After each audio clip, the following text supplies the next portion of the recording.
Estimado doctor, nuevamente buenas noches. Buenas noches, estimados participantes. Bienvenidos al Diplomado en Derecho Penal y Procesal Penal. El día de hoy desarrollaremos la séptima sesión, en el cual se titula El juicio oral en el proceso penal. Como ponente tenemos al doctor Juan Carlos Portugal Sánchez, quien es abogado por la Universidad San Martín de Porres. Es magíster en Ciencias Penales por la Pontificia Universidad Católica del Perú. Cuenta con estudios en Derecho Penal Internacional y Derechos Humanos por la American University Washington College of Law, en Sistema Acusatorio por la Western California School y en Litigación Oral por la UNAULA, Colombia. Además, es docente universitario en pregrado y posgrado. Es presidente encargado del área de litigio del Centro de Derecho Procesal Penal de la Universidad San Martín de Porres. Además, es autor de artículos y libros de contenido jurídico. Estimado doctor Juan Carlos, bienvenido. Hola, ¿cómo estás? Muchísimas gracias por la presentación. Por supuesto, también muchísimas gracias a todos aquellos que están presentes, tanto a nivel de esta reunión interna, como a nivel también, naturalmente, de las redes sociales, a mis alumnos, a mis alumnas, a mis colegas de nuestro gremio, porque soy miembro honorario del Ilustre Colegio de Abogados de Ayacucho, hace 2 años atrás. Me siento bastante contento y desearía haber sido abogado colegiado en esta institución. Así que gracias a ustedes, por supuesto, por esta presencia el día de hoy. Hoy vamos a trabajar algunos temas muy puntuales vinculados al juicio oral. Me parece que todos los que estamos acá somos abogados, de manera que tenemos la estructura de la dinámica del juicio oral en nuestras venas.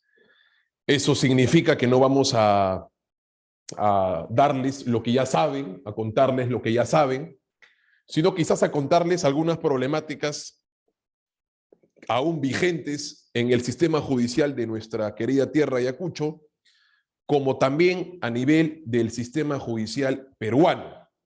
Vamos en ese sentido a identificar 5 problemas que aún requieren cierta reflexión por la forma en cómo se viene trabajando y por la forma como se viene interpretando nuestra legislación. Al primero de ellos vamos a iniciar. Vamos a tratar la primera problemática a propósito del juicio oral. Y la primera problemática está relacionada directamente, ¿no es así? Directamente a la denominada prueba nueva. Bien. El artículo 373 del Código Procesal Penal regula la denominada prueba ordinaria como la prueba extraordinaria. Esto es en el numeral 1, bajo el título del 373, solicitud de prueba nueva. La prueba nueva ordinaria es aquella, como ustedes saben perfectamente, aquella prueba que es conocida por el fiscal con posterioridad a su acusación y que es conocida por la defensa técnica, así como por el actor civil o el tercero civilmente responsable, también con posterioridad a la notificación de la acusación. Esa es la prueba nueva ordinaria. La prueba nueva extraordinaria es aquella prueba nueva que fue ofrecida en efecto a etapa intermedia, pero que sin embargo el juez de investigación preparatoria que conduce la etapa intermedia la inadmitió, la rechazó. ¿No es así? En la denominada audiencia de control probatorio. Prueba nueva ordinaria y extraordinaria. No habría mayor problemática a propósito de esta institución si es que no la interpretásemos de manera adecuada, en clave a el juicio oral propiamente y en particular al inicio de los alegatos de apertura. Hay una posición que responde a la legislación expresa de nuestro Estatuto Procesal Penal y que señala que luego del alegato de apertura, el juez a cargo de la conducción del debate unipersonal o director de debates de un juzgado penal colegiado de juzgamiento consulta a las partes si es que tienen prueba nueva que ofrecer. Claramente, lo que debe hacer el actor protagónico es recurrir a la ordinaria 373 numeral 1 o recurrir a la extraordinaria 373 numeral 2 y en tal sentido, identificando en qué escenario nos encontramos, la postulamos. Bien, la postulamos. Acá hay un primer defecto que pareciera ser un común denominador de muchos jueces y también de muchos litigantes, que no guarda una coherencia con lo que expresa la legislación. Hay quienes sostienen que si uno no planteó reserva, ¿de acuerdo? Si uno no planteó reserva al momento de que el juez te rechaza el ofrecimiento probatorio en etapa intermedia, ya no puede volver a plantear el conocido reexamen de prueba no admitida en juicio oral. Bien, hay quienes sostienen esto.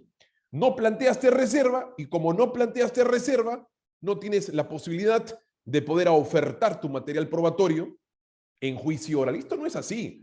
Si damos lectura básica del artículo 373, no vamos a encontrar que el legislador nos exija plantear reserva frente al rechazo del ofrecimiento probatorio en etapa intermedia.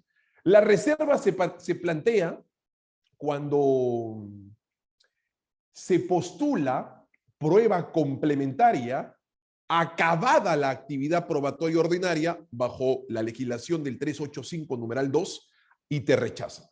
Ahí se plantea reserva. ¿Para qué? Para que cuando vayamos a un juicio de apelación de sentencia podamos ofertar nuevamente el material probatorio rechazado en juicio oral, pero bajo el alcance del 385 numeral 2. Entonces, es un mito equivocado ese que exige plantear reserva a aquella prueba inadmitida bajo los alcances del 373 numeral 2 como condición previa a poder ofertarla en el juicio oral. Primer mito, que no es exacto. El segundo es básicamente más que un mito, una estructura sistémica de aplicación del Estatuto Procesal Penal. ¿Qué es lo que usualmente ocurre bajo, digamos, bajo la posición del artículo 371 y 372 del Código Procesal Penal? Lo que hace el juez es preguntar al acusado, más propiamente al fiscal, a la defensa técnica y a los actores protagónicos en juicio, si tienen prueba nueva que ofrecer posterior al alegato de apertura. Cuando la pregunta que debemos formularnos es, si es que analizamos el alegato de apertura, entre otras exigencias, como una exigencia en donde hay un anuncio de prueba, en donde cada parte le anuncia al juez de juicio, bien, su material probatorio a actuarse en juicio oral, señor juez, estará ante ustedes el testigo Armando Ferrell, y de él lo oirán, ¿no es así? Señora jueza o señorita jueza, estará ante sus ojos Mauricio Cangana, y él les dirá, ¿no es así? El ofertorio en futuro de la prueba. Eso es lo que es, en esencia, un alegato de apertura. Entre otras exigencias, después de contar el hecho, cada quien anuncia, principalmente el fiscal, anuncia qué es o cuál es aquella prueba que estará ante sus ojos y que será actuada en juicio.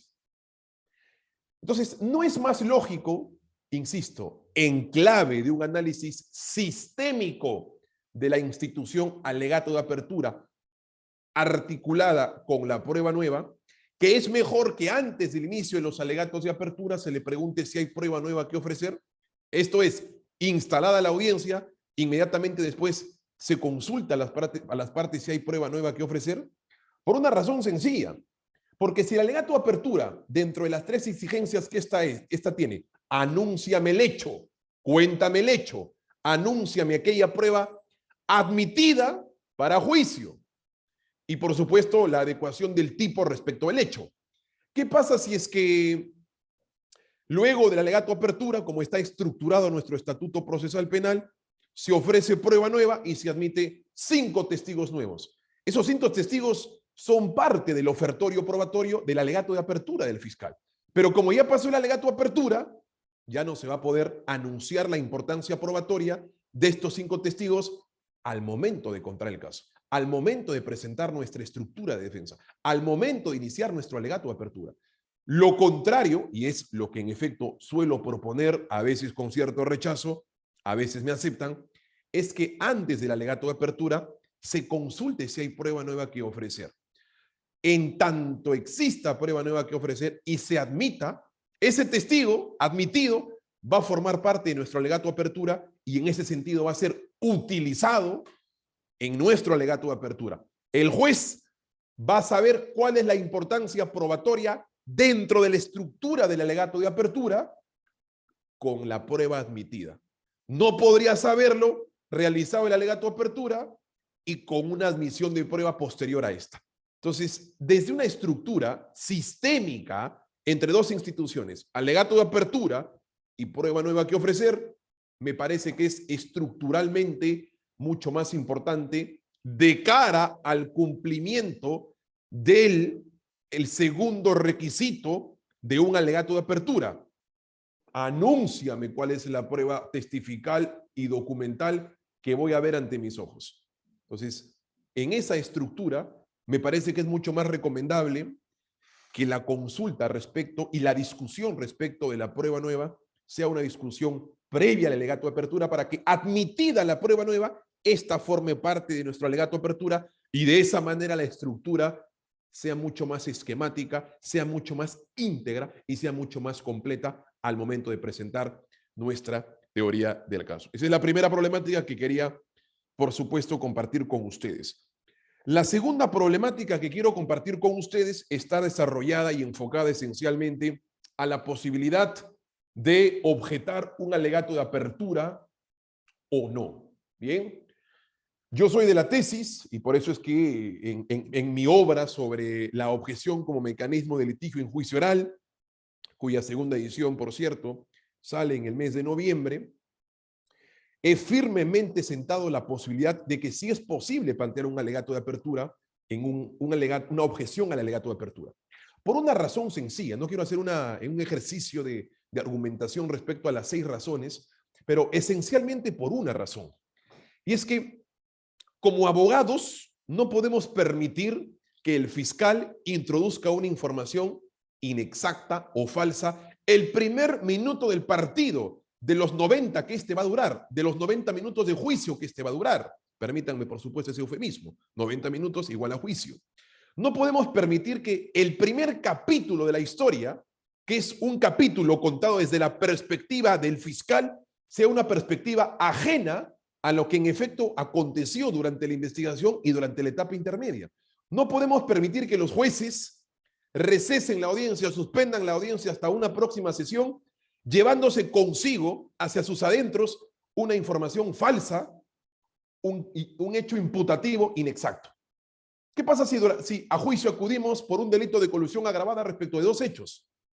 El tercer hecho fue expulsado por infringir el principio de congruencia en etapa intermedia. Y sin embargo, ¿qué es lo que hace Fiscalía? Introduce de forma sorpresiva ese tercer hecho para construir de una forma mucho más sólida o para darle un encanto mucho más impactante a su alegato de apertura. Vamos a permitir nosotros, como defensas, que incorporen un tercer hecho que no forma parte de la imputación. Y sobre todo, en principio, si sabemos, o debería serlo así, que los jueces no sean precavidos, que el juez de juicio no le diga a su asistente, oye, comparito, mañana hay un juicio. A ver, hazme un resumen de qué se trata. ¿Se entiende? Y ojalá eso no sea así, porque el juez de juicio en nuestro sistema actual se reputa por ser juez no prevenido, juez no precavido, no contaminado. Se entera del caso al momento en que el fiscal le cuente el caso. Eso es lo que debería hacer, por supuesto. Entonces, si es que se va a llevar la primera impresión de lo que Fiscalía sostiene, el primer capítulo no puede estar manchado. El juicio y la pelota no se mancha. Entonces, frente a ese escenario, nosotros claramente podemos objetar el alegato de apertura porque claramente el legislador le ha exigido 3 cosas en el artículo 371, numeral 2 al fiscal en su alegato de apertura. Cuéntame el hecho, no tuyo, el hecho de objeto de imputación, el hecho objeto de investigación, no el hecho que tú quieres que se acuse o que sea objeto de investigación, el hecho que fue aceptado en etapa intermedia. Anúnciame la prueba, no la que tú quieres o la que vas a ofrecer posteriormente, sino aquella admitida para juicio y vincula con el tipo penal. Lo que pasa si Fiscalía introduce un tercer, cuarto y quinto hecho o bien anuncia la presencia de un perito impactante o un testigo impactante que fue inadmitido en juicio, en etapa intermedia. Por supuesto que tenemos que pechar, por supuesto que tenemos que enfrentarnos Y la forma de enfrentar no es levantando la mano, sino la forma de enfrentar es objetar la conducta del fiscal, temeraria, desleal, pero principalmente el alegato de apertura porque se está infringiendo la exigencia número 2 que establece el 371 numeral 2. Igualmente el fiscal. Igualmente el fiscal tiene que hacer mutatis mutandi exactamente con la defensa o la defensa con el actor civil. Si fue a juicio con 3.000 soles y de pronto incorpora 2.000 soles más, tenemos que protestar bien la información que está ingresando a oídos del juez, porque la información, al menos eso es lo que sostiene nuestra tesis romántica, la información debe ser de calidad. Eso es lo que dicen los jueces. Tiene usted, litigante, que dar información de calidad. Y es una información defectuosa, aquí hay información distinta a la verdad, distinta a lo que se discutió, distinta a lo que deben oír en juicio oral. Así que sí es perfectamente válido la objeción a los alegatos de apertura. Y esto, por supuesto, tiene dos escenarios. Si conocemos a los jueces y sabemos que podemos objetar el alegato de apertura, no le preguntamos. Si es que no, sí, hacemos una consulta a título de una incidencia para preguntar si es que permiten o no el alegato de apertura, para que el juez no crea que hay una actitud maliciosa de parte nuestra al interrumpir u objetar el alegato de apertura. Al menos, si nos dice que no, el fiscal sabe perfectamente que estamos tras el error, tras el acecho de su error, y el juez sabe perfectamente que hay una exigencia mayor de entregarle información de calidad. Así que por Chana o por Juana, la información anunciada, si es posible la objeción, o conociendo al juez y directamente objetamos, es perfectamente válida. Muy bien. Entonces, esa es la segunda problemática. La tercera problemática está vinculada a la famosa declaración del acusado. Hay como 17 problemáticas que las estamos desarrollando con un grupo de profesionales en Ayacucho. Ya pronto habrán novedades sobre esto. Pero vamos a desarrollar, por supuesto, por razones de tiempo, algunas usuales, nada, algunas problemáticas existentes, pero a veces no resueltas por la academia. El artículo 375 y el 376, cuya lectura tiene que ser necesariamente articulada para una mejor interpretación. El artículo 375, fíjese cómo inicia. El debate probatorio seguirá el siguiente orden. A, examen del acusado. B, actuación de los medios de prueba admitidos. C, oralización de los medios probatorios. Desde una perspectiva estrictamente literal, para el legislador peruano, el acusado es prueba para juicio. Si no fuese para juicio, si no fuese prueba para juicio, como en otras normativas procesales, por ejemplo, como la costarricense, como la panameña, no se colocaría que el acusado forma parte del debate probatorio, sino simplemente se prescindiría o se pondría bajo un párrafo siguiente que su declaración es facultativa. Si es facultativa y no imperativa, como señala, al menos en la literalidad de la norma, sí estamos considerando de que para el legislador peruano, al colocar el debate, ¿qué dice? Probatorio, el debate de prueba será el siguiente orden. A, examen del acusado. Desde la perspectiva literal, el acusado forma parte del debate probatorio y por consecuencia, si forma parte del debate probatorio, pues es prueba para el legislador. La gran pregunta que tenemos que hacernos es, ¿a toda costa, sin reglas, a discreción, como lo hacemos con los órganos de prueba? La respuesta es no. Si bien el legislador, me parece que de forma equivocada, ha dicho que el debate probatorio que el examen del acusado forma parte del debate probatorio, sin querer queriendo, al reglón siguiente o artículo siguiente en el 376, retrocede y da a entender que no necesariamente es así, o que siendo así, las reglas de tratamiento probatorio son disímiles entre el acusado y el órgano de prueba para juicio. Fíjense cómo se titula el 376, declaración del acusado. Dice, declaración del acusado, y dice este concepto, numeral 2. Si el acusado acepta ser interrogado, el examen se sujetará a las siguientes reglas.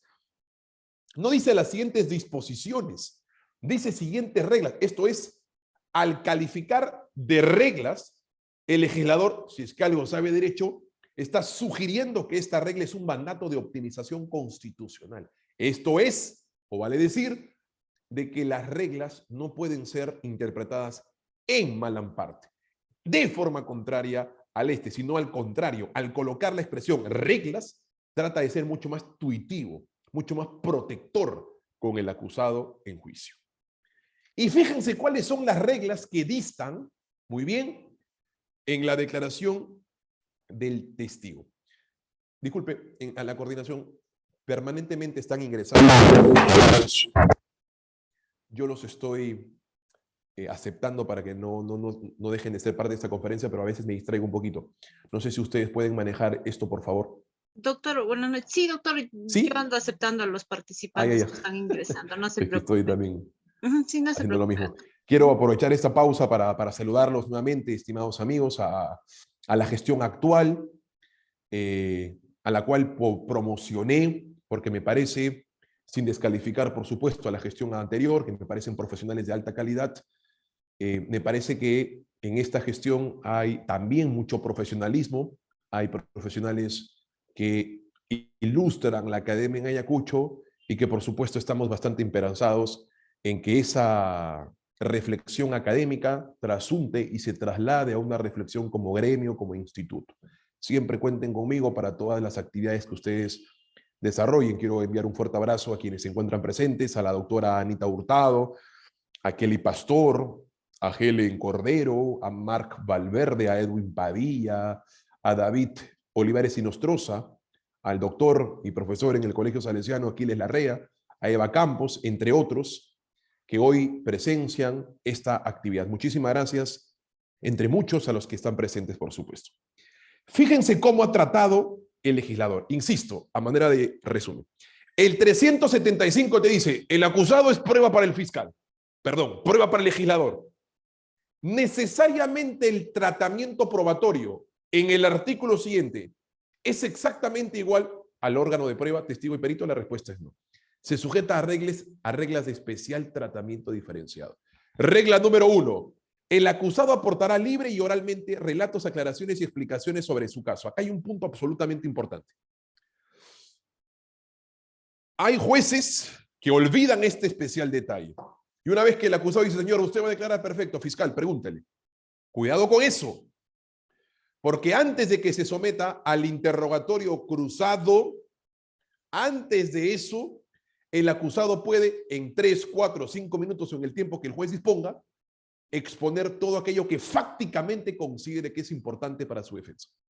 Primero, él tiene el uso de la palabra sin interrupción y después se somete al interrogatorio. 2, no hay un interrogatorio cruzado en la declaración del acusado.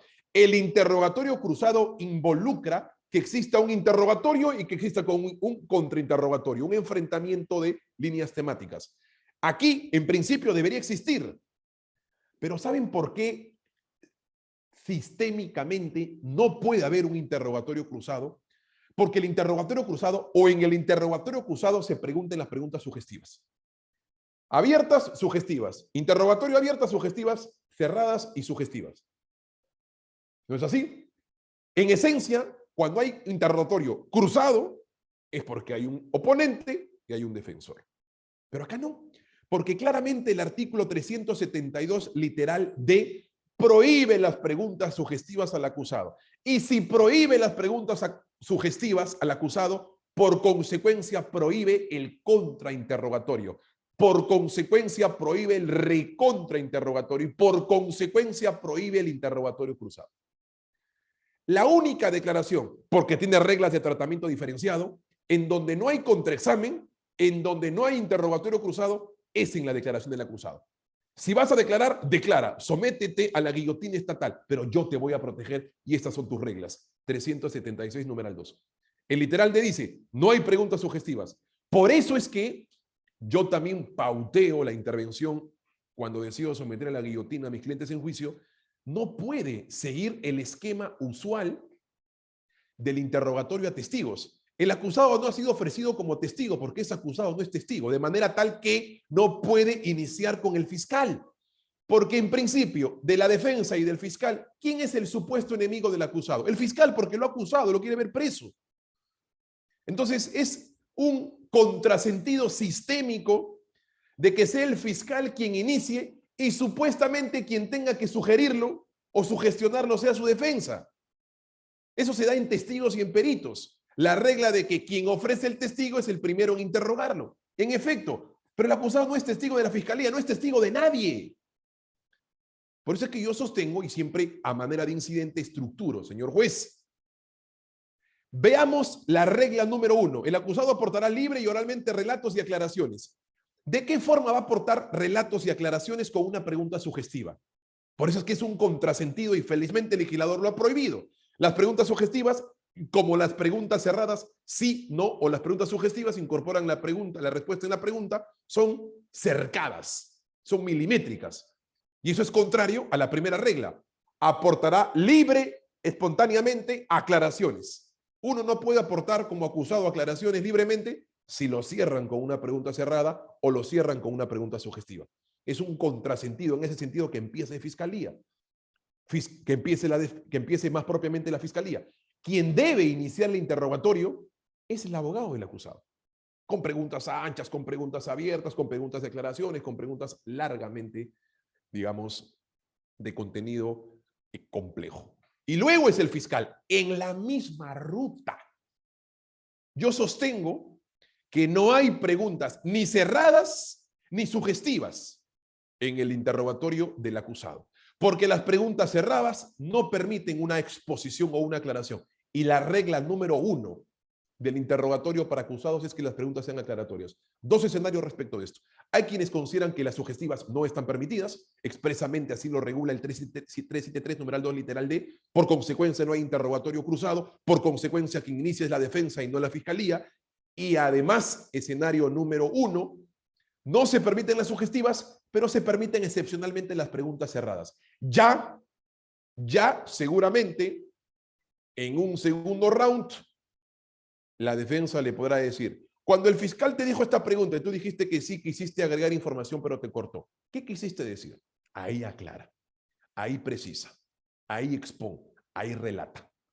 Entonces, hay quienes consideran que hay un segundo round por parte de la defensa en donde puede aclarar aquello que se le cercó. Y hay quienes sostienen que no. Cuando esto ocurre, es decir, cuando hay una pregunta cerrada, inmediatamente el juez tutela y cautela esa declaración con la regla número 1. Acusado, usted no terminó su respuesta. Fiscalía le introdujo una pregunta cerrada, usted respondió que no, pero quería agregar, aproveche en este momento por orden mía y hágalo. El juez cautela a partir de la regla de tratamiento probatorio número 1. ¿Eres acusado? Sí. ¿Tu declaración es prueba para juicio? En principio, es una perspectiva literal, sí, pero tranquilo, yo te arropo, yo te protejo, yo te tuitivo.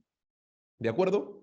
Literal B, el interrogatorio se orientará a aclarar las circunstancias del caso y de demás elementos necesarios, con tanto mayor razón para que las preguntas cerradas sean muy excepcionales o que frente a una pregunta cerrada sea el propio juez quien permita una exposición ancha o una aclaración ancha respecto de su interrogatorio. Al punto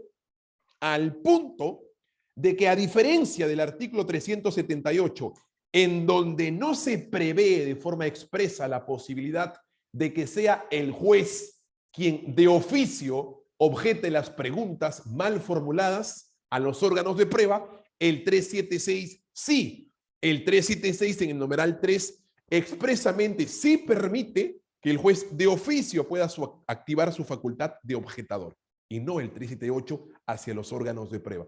Fíjense las reglas tuitivas, las reglas protectoras de para el legislador eres prueba, sí, pero tranquilo, con una serie de reglas diferenciadas, con una serie de mecanismos tuitivos que custodian y cautelan la forma en cómo te van a tratar al momento de interrogarte.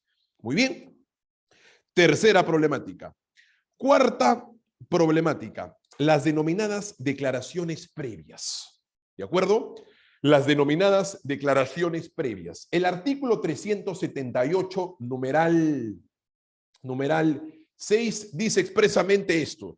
Si un testigo o perito declara que ya no se acuerda de un hecho, se puede leer la parte correspondiente del acto para refrescar memoria. Sobre su declaración anterior, se dispondrá lo mismo si en el interrogatorio surge una contradicción con la declaración anterior que no se puede constatar de otra manera. ¿Cuál es la condición para una declaración para refrescar memoria? Que haya una declaración previa. ¿Cuál es la condición para impugnar credibilidad? Que haya o exista una declaración previa. Y si no hay, ¿qué pasa?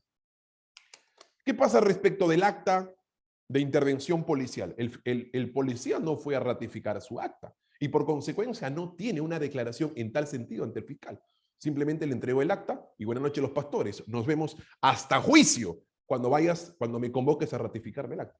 ¿Qué pasa con el informe policial de inteligencia? Que es exactamente lo mismo. Ellos no van a juicio, a investigación preparatoria, a ratificar su informe pericial. Tampoco el perito. Al perito se le designa, se define un objeto, se le entrega los documentos, entrega su pericia, formulan observaciones las defensas y este hace una pericia integrada. Y punto, le entrega al fiscal su pericia. El fiscal no lo llama para que se ratifique o explique el contenido de su pericia. ¿Ya se vuelven a ver en juicio o no? Ya se vuelven a ver en juicio. Entonces, desde esa perspectiva literal, como un colegiado en Ayacucho que recientemente me he enfrentado, sostienen que no, que solamente son declaraciones brindadas ante el fiscal. Por consecuencia, no se puede utilizar la pericia del perito para refrescar memoria si olvida algo en juicio o para impugnar credibilidad. No se puede utilizar el acta de intervención corporal, el acta de registro domiciliario, el informe policial de inteligencia ante el policía que lo elaboró, porque no hay una declaración en sentido estricto y eso, por supuesto, me parece sistémicamente ajeno e incoherente con la naturaleza de la declaración previa. La declaración previa debe verse en una perspectiva no restrictiva, aquella brindada ante el fiscal mediante una declaración, sino debe verse en una perspectiva ancha, extensa. Toda aquella información que es utilizada en la carpeta fiscal y que sirve para acusar en donde hayan participado los testigos o órganos de prueba para juicio. Por ejemplo, declaración previa en sentido extenso es la pericia.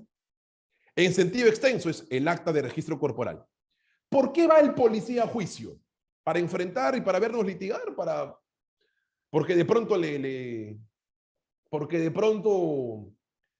porque de pronto se vuelve periodista y desea saber un poquito más de derecho, porque de pronto el hocicón se volvió una empresa periodística responsable, educada y sesuda, cosa que no es, y desean aprender un poco sobre juicio. ¿Por qué van? Porque han elaborado un documento. El perito va a juicio por su pericia. El policía que elaboró la acta de intervención policial va por su acta y así sucesivamente. Son pruebas de continente y contenido. Continente, el órgano de prueba que lo elaboró y el contenido, el documento. Y hay hasta pruebas documentadas, como los informes de Contraloría o las propias pericias que requieren ciertos anexos para documentar el informe principal. No es una prueba documental, es una prueba documentada. Entonces, desde una perspectiva extensa, la pericia, las actas, entre otras, son declaraciones previas, porque allí se halla el contenido de razonamiento expuesto por el órgano de prueba. Es ese el contenido sobre el cual se le tiene que refrescar o se le puede impugnar. Y no esperar la oralización de documentos en donde no hay nadie, el perito o el órgano de prueba, quien enfrente su posición, a quien se le enfrente con su mentira, a quien se le enfrente con un recuerdo de memoria. Porque el documento no susurra. Verbum document non potet. El documento no susurra, no tiembla, no se cansa, no suda. Imagínense que en un informe policial de inteligencia se señale que esta persona no forma parte de la droga y sin embargo en juicio alegremente los peritos dicen que sí. ¿Vamos a esperar hasta la oralización de documentos para decir que el informe de inteligencia está equivocado? ¿O tenemos que enfrentar al órgano de prueba, al policía, con su propia mentira? Con su propia mentira. Él va a juicio por ese informe, en donde está el contenido neuronal de su razonamiento. Y es sobre ese informe donde hay que hacerle recordar, porque para eso fue a juicio, o hay que confrontarlo, para que no mienta, porque por eso fue a juicio y se guardó juramento para tal efecto. Entonces, la declaración previa es también el reportaje que un testigo dio en una entrevista, una conferencia que el testigo dio en una entrevista, por ejemplo, en el juicio que se le sigue a Ollanta Humala-Tazo, Narín Hereda y al Partido Nacionalista por presuntos aportes de Odebrecht y Venezuela, en donde asumo defensa de dos empresarios. La jueza Naiko Coronado, y me parece con bastante criterio, y su colegiado permiten que la declaración previa sean reportajes de testigos, declaraciones en prensa de testigos, con cierto protocolo de admisión, por supuesto, bien, entre otros, ajenos al concepto declaración previa. ¿De acuerdo? O sea, un estilo mucho más norteamericano que perucho. 4. Quinta problemática, las objeciones. ¿No es así? Las objeciones. Las objeciones. A ver, y con esta problemática nos quedamos por tiempo, básicamente. no es tan exacto que las únicas objeciones son aquellas previstas en el artículo 376 para el acusado y 378 para los órganos de prueba. Es decir, formalmente, si bien no hay un título, capítulo o sección que diga de las objeciones aplicadas a juicio oral, podemos implícitamente reconocerlas a partir de la prohibición de las preguntas. Si el 376 te dice en el numeral 2, literal D, que están prohibidas las preguntas capciosas, detrás de una prohibición hay una objeción. Se permite la objeción por pregunta capciosa. Si del 378, que construye las líneas de preguntas para los órganos de prueba, se dice que están prohibidas las preguntas impertinentes, sugestivas, que están prohibidas las preguntas discriminatorias, por consecuencia, están permitidas las objeciones a las preguntas sugestivas, impertinentes, capciosas, repetitivas, salvo para aclaración, entre otras. Detrás de una pregunta prohibida se esconde una objeción permitida. Pero no es tan exacto que las objeciones se encuentren regladas en el Código Procesal Penal, porque hay objeciones que tienen una naturaleza absolutamente diferente y a la que yo sostengo como atípicas. No es las clásicas, sugestivas, repetitivas, capciosas, ambiguas. Hay otras que son perfectamente válidas, como las objeciones a los alegatos de apertura y clausura, como las objeciones a la prueba mutilada. Imaginemos que un testigo le dice, sí, yo oí un grito, y el fiscal diga, y esa amenaza que usted oyó, objeción, prueba mutilada. El testigo le ha dicho a usted que oyó un grito, no que oyó una amenaza. Ahí no está cambiando, ahí no está sugiriendo una respuesta, lo que está es alterando la respuesta que ya dio. Dijo grito, no dijo amenaza. El fiscal está mutando la información, mutando la respuesta del testigo. Entonces, esa objeción por prueba mutilada es perfectamente válida. Como perfectamente válida también es aquella objeción argumentativa en donde el fiscal o la defensa técnica o el actor civil utiliza una pregunta para hacer conclusiones de otras respuestas, de otras ideas del fiscal o de actividad probatoria del juicio, y las enlaza en una sola pregunta y al final le hace una pregunta cerrada con una introducción de juicio de valor previa. Esa pregunta argumentativa claramente introduce una información ancha de conclusión de quien interroga, y eso por supuesto es objetable, como también objetable es las denominadas preguntas de referencia, ¿no? Vino acá un testigo y le dijo eso. Oye, cuidado, ¿eh? Que el artículo 378, numeral 8, permite hacer uso de declaraciones dadas en el mismo juicio, pero en el contrainterrogatorio, no en el interrogatorio.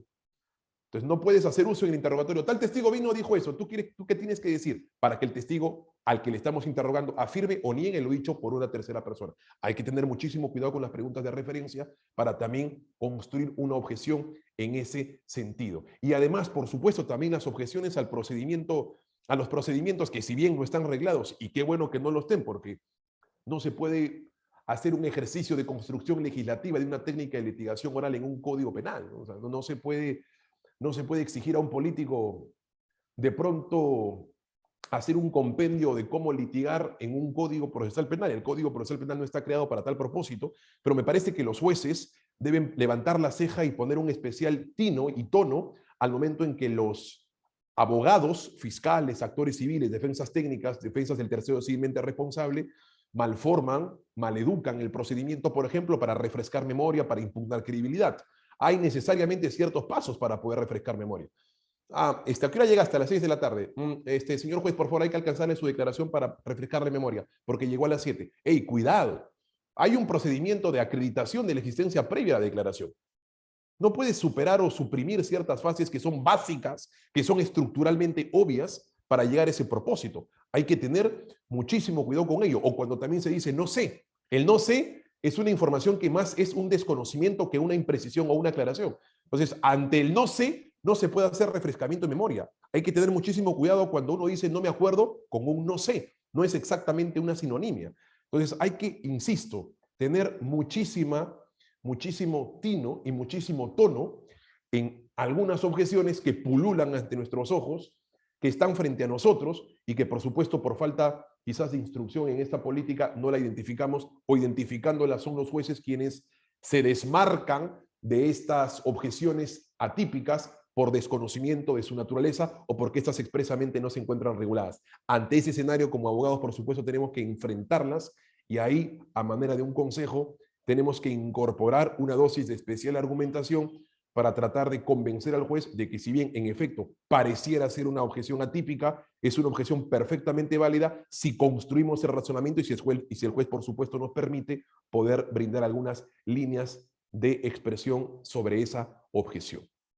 Hay muchísimas problemáticas más: la prueba de oficio, la prueba complementaria o adicional que prevé el 385 numeral 2 del Código Procesal Penal, entre otras, por supuesto, que requieren una reflexión de mayor tiempo y que seguramente podrá ser materia de otra exposición. Hemos resuelto 5 problemáticas que, aún pese a estar vigentes desde el año 2004, siguen siendo igualmente un problema para el intérprete del derecho.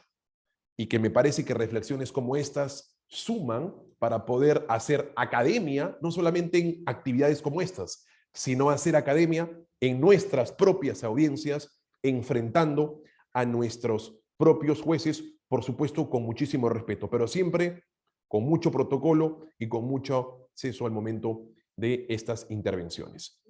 Yo soy un convencido de que solamente los abogados, solamente somos nosotros los que podemos hacer de litigio una construcción diplomática, y no como algún amigo mío, a quien quiero y estimo mucho, pero discrepo con su posición cuando éste dice que hay que adaptarnos al litigio a la perucha.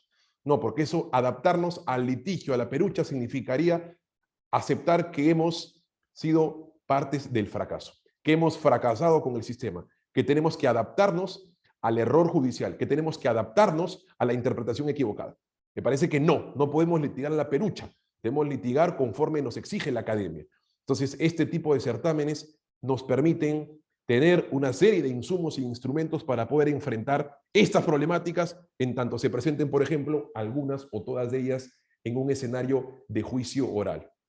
Muchísimas gracias a quienes me presencian tanto en las redes sociales como a aquellos que se encuentran en este momento de forma interna en este evento. Gracias a la señorita decana del Colegio de Abogados, a los miembros que forman parte de su comité directivo, de su gestión, por supuesto a la señorita moderadora y a todos ustedes, queridos amigos. Les agradezco de corazón. Siempre voy a ser feliz cada vez que el gremio de mi tierra, de mi querido Huamanga, de mi querido Ayacucho, me convoque a estas gestas académicas. Estimado doctor, muchas gracias. Voy a proceder a leer la resolución. Por favor, me permite unos minutos.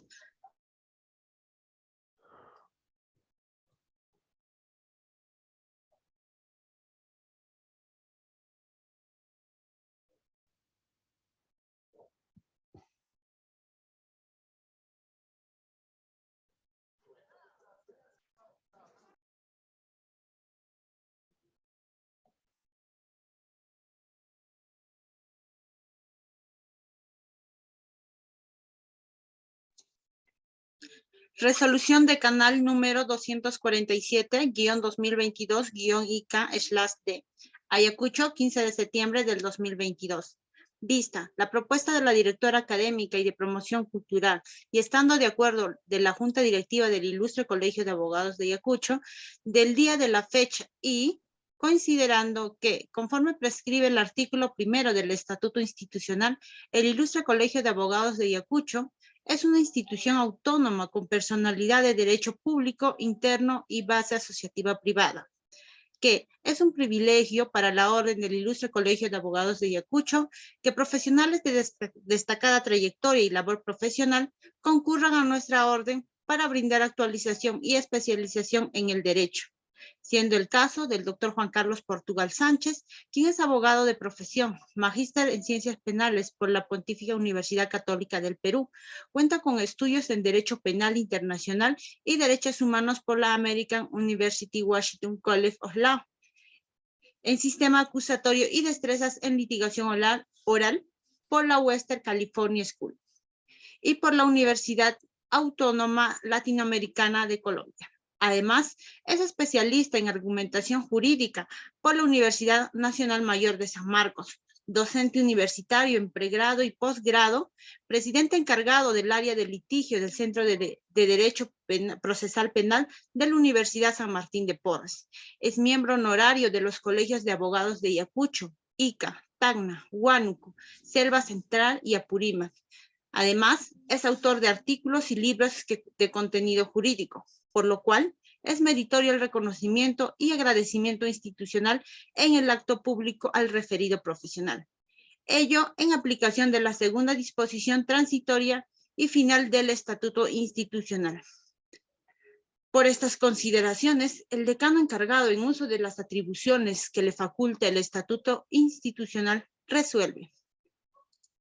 Artículo 1. Expresar el agradecimiento y saludo institucional al magistrado Juan Carlos Portugal Sánchez por su participación como ponente en el Diplomado de Derecho Penal y Procesal Penal, organizado por esta ilustre orden profesional, contribuyendo así con la investigación, desarrollo y actualización del derecho.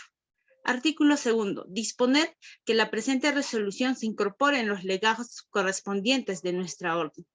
Regístrese, comuníquese, cúmplase y archívese. Doctor José Martín Bonilla, vicedecano del Ilustre Colegio de Abogados de Ayacucho.